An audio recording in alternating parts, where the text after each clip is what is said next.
Before I start this video, I wish to state I am not pro-narcissism and I'm not anti-empath. I'm pro-humanity, I'm pro-consciousness, I'm anti-labeling. Because what we're looking at here in all of these dynamics is desperately wounded children, vulnerable, emotionally needy and sensitive children who have gone through emotional nightmares and have coped in radically opposing ways to the same pains. Whereas the empath brushes it all under the carpet, people pleases, tries to get everyone to understand each other, has a fear of speaking their authentic truth and of saying no. The narcissist will tantrum like a 3-year-old child. In fact, the empath's ego is more complex than the narcissist because they've developed an understanding of others, whereas the narcissistic person has just shut down in pure survival to protect themselves. To call narcissistic abuse, abuse is an abuse of terminology, because narcissistic abuse is a petrified child's self-preservation. I will survive. Against what? Against feelings of loss of control, powerlessness, vulnerability, inadequacy, guilt, and shame. So when any of these things are triggered in adulthood, the ego's full defense mechanisms are thrown up to protect their identity from unwanted feelings that are beyond the ego or to the other side of the fear that protects the identity. Fear protects your body from getting too close to danger. So when you find yourself on the edge of a cliff, you step back because of that fear. You know you could die. Well, it's the same fear that protects unconscious pain. Anything that we've sacrificed or blocked out or rejected as a child to survive. So when feelings of guilt and shame were not safe to feel, the child wasn't nurtured enough to feel safe to lower their defenses, to be vulnerable, and add on top of that serious punishments, maybe even abuse, beatings. This extreme shutdown leads to any trigger of inadequacy, vulnerability, guilt, shame, grief, you name it. Any trigger of these things is going to be resisted with the full arsenal of the ego's defenses. To call this abusive is a fallacy because it's not about you, it's happening within their mind. The ego is pushing down whatever it is that's being triggered, and the mirror, the person that's triggering it, is being rejected. I call this the double threat illusion. The ego sees the information as a threat to the identity, so it automatically pushes it down.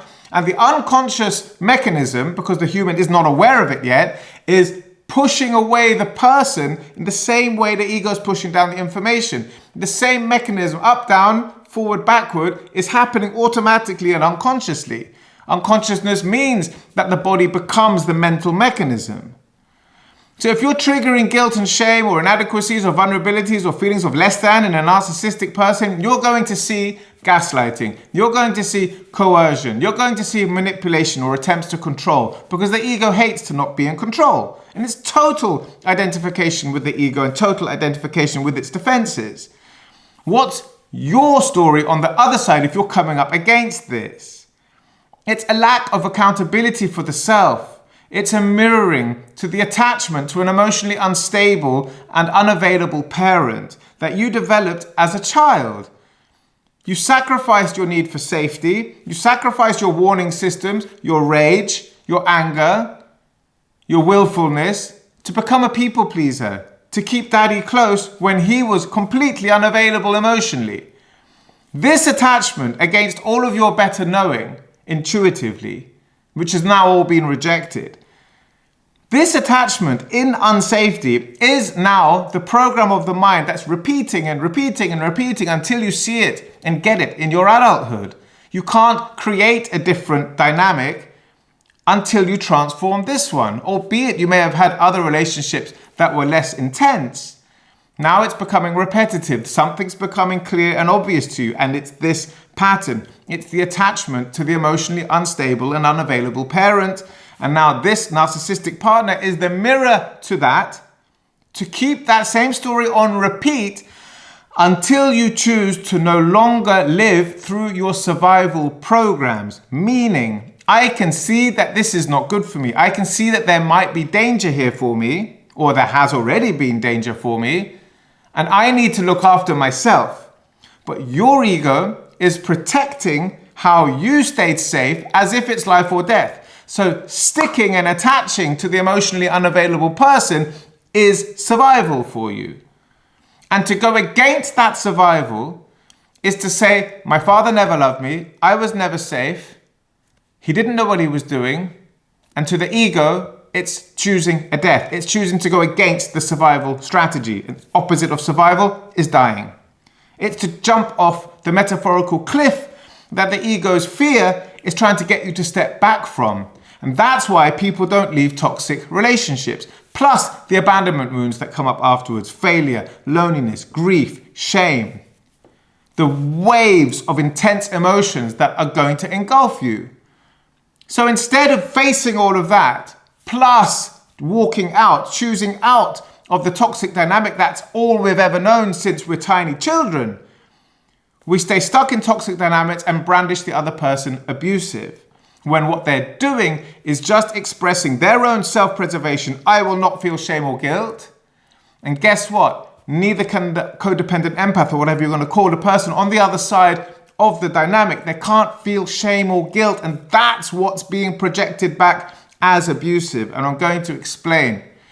Guilt and shame are the opposite states of the ego. The identified ego is good, correct, superior, better than, and more than. It's the basis of every argument, every war, every road rage, every divorce, everything. I'm right, you're wrong. I'm good, you're bad. I'm correct, you're incorrect. I don't have to spell that out for you. You're all aware of that. When the so-called narcissistic person goes into rage, blaming, projecting, this triggers guilt or shame in the other person. When they are still totally identified with their own ego, this trigger will create their coping strategies and survival mechanisms which play into this narcissistic rage strategy, which is to justify, to explain, to apologize, to question themselves, or to try to empathize, to try to understand, to try to create peace. Whatever they're doing, they're not feeling the guilt or shame trigger. They're already reacting to the input of the information. I can't feel guilt or shame. I can't feel guilt or shame. I can't feel guilt or shame. I can't feel guilt or shame. And it's not always both getting angry. Sometimes it's one pleading and begging, the other one going crazy. But neither one of them want to feel the inadequacies or vulnerabilities of guilt and shame. To lower their defenses and to be vulnerable. Or to take full accountability for themselves and say, I am not safe here, I need to walk away. But that same warning signature feeling, this intuitive feeling that we automatically used as children has now been rejected. So we don't recognize the warning system. So we think it's something we have to solve instead of something we have to heed. So instead of looking at the situation, getting the input of the rage or the coercion or the gaslighting, whatever it is that's making us, and listening to the body saying warning. It's saying, can you hear me and can you navigate me out of this situation? But we think it's something we need to solve, so we react to the information, we justify, explain, excuse, we might beg and plead, or if we're less empathic, we might argue and fight back, defending our good nature, just not wanting to feel the guilt or shame. We're projecting it and sending it back. This is what's keeping you in the toxic dynamic. You're supposed to feel your body when the information comes. Am I safe? Not safe? Put the body in a safer place. You're navigating a ship through a tight water canal. This is the point. But because of the attachment to an unavailable parent or worse, associated with safety, attachment, and this is love, that's the print that's stamped on your mind, creating reality on repeat until you can say, I'm not in survival anymore. I can choose out of this. But by choosing out, first you have to go through the fears and doubts of the ego, into your vulnerability, into the reconnection to the self, which was so scared in the first place, which is why it got blocked. And as you go into that block, you pull out of the archive of your unconscious mind the same pressures that blocked you in the first place. Do you understand what I'm saying? If you were in a scenario as a 3-year-old and got emotionally blocked, that same fear, that same shock, that same distress that blocked you in the first place is now going to be recreated As an adult, when you choose your authenticity, when you choose your safety and leave the survival program, that whole archive comes up. And instead of blocking in this situation, you have to navigate it through all the emotional distress and choose yourself. That's how we reclaim an aspect of self and begin to resolve a trauma that's been on pause or frozen in the unconscious mind, whichever way you want to see it. And I call it rejoining the story. And that's the purpose of the narcissistic person in your life, to help you trust yourself again, to help you choose yourself again, to help you remember your authentic voice again. There's so many other learnings you can't imagine.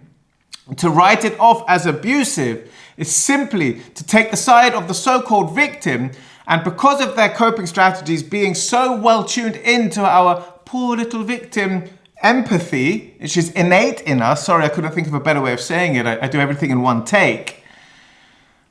Because of that, we side with the victim automatically, not realizing they're not a victim. They're in a dynamic, they're emotionally blocked, there are huge swathes of their psyche and personality and aspects of self that need to be reintegrated, and it's going to be really scary work. It has to be.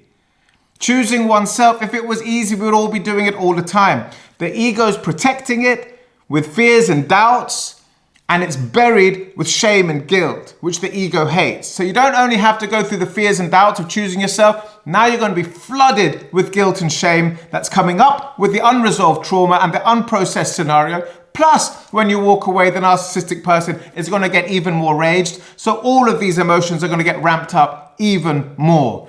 That's the same heat that blocked you as a child, and that's what you have to navigate to choose yourself. Then, when you finally leave the relationship, you're left with the loneliness, the grief, the abandonment, the shame, the confusion. Because now you are that vulnerability, you are that small child in a big body, and you don't know what to do because nobody ever taught you how to love these parts of yourself. They're undeveloped. But slowly, you acclimatize, you balance, you integrate, and you learn to operate from a more conscious and integrated self. Congratulations, you've just passed an initiation. That's how we grow.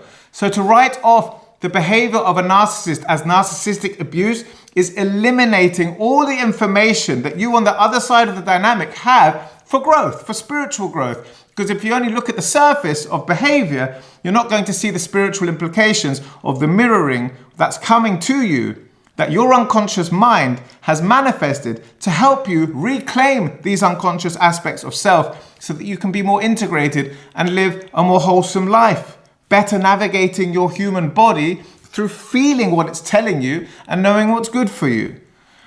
I could honestly talk for another 4 hours. I have no idea how long I've been going for so far, but I hope you got a good idea today that narcissistic abuse is a victim mindset perspective and an unconscious, three-dimensional, superficial observation of human behavior that has very little to do with the whole truth. It is an unconscious perspective. Yes, there is distress and deep suffering, but it's not abusive. Abuse is the deflection back of the guilt and shame that the person doesn't want to feel to face their unresolved pain. Hope you enjoyed the video. See you next Saturday. Thank you.